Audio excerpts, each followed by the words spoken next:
Good afternoon. Good afternoon. I'm Officer Jen with the Fayetteville Police Department. Did you just hit a squirrel back then? I mean, if I did, You just ran that squirrel over? if I did, I didn't mean to. Well, let me tell you something. Here in the city of Fayetteville, we got an ordinance that prohibits killing any creature. You aware of that? Apparently not. No. Well, I'm gonna be right back. You just sit here. Okay.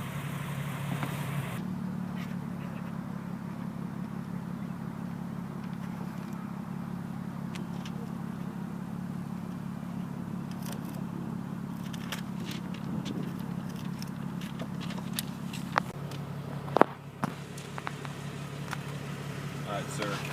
There's your ticket. If you could go ahead and sign that for me.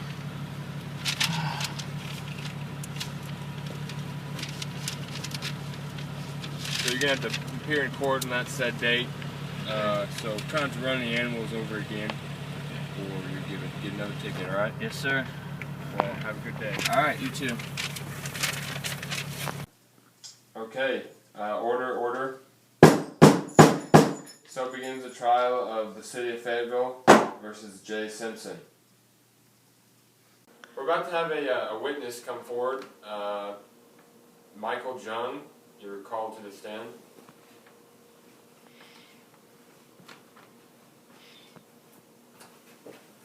Let's hear your story, Mr. Jung.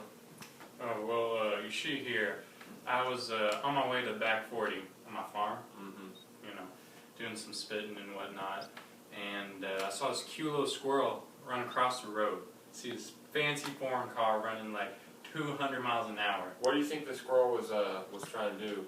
I think it was just, trying to cross the street to see its family, It's pretty sad that it just got run over.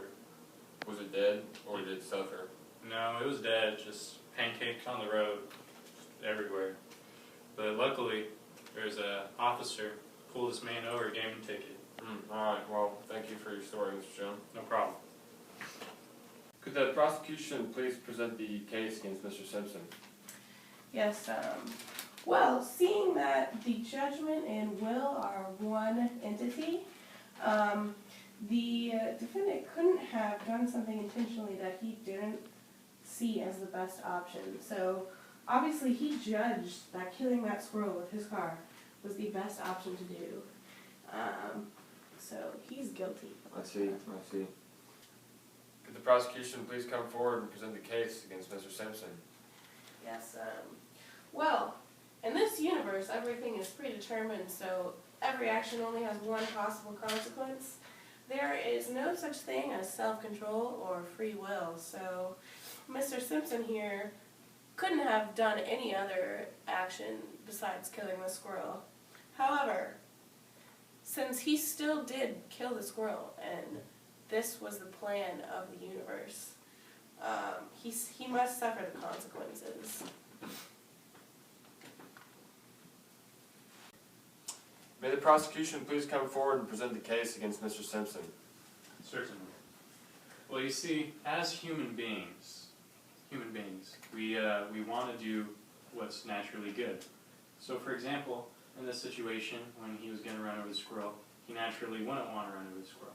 But in instances like these, sometimes the will acts against the judgment. So he judged that killing the squirrel would be bad, but his will acted out against it, so it would be impossible for him to be guilty, because it was his will's fault, and he's not in control of his will.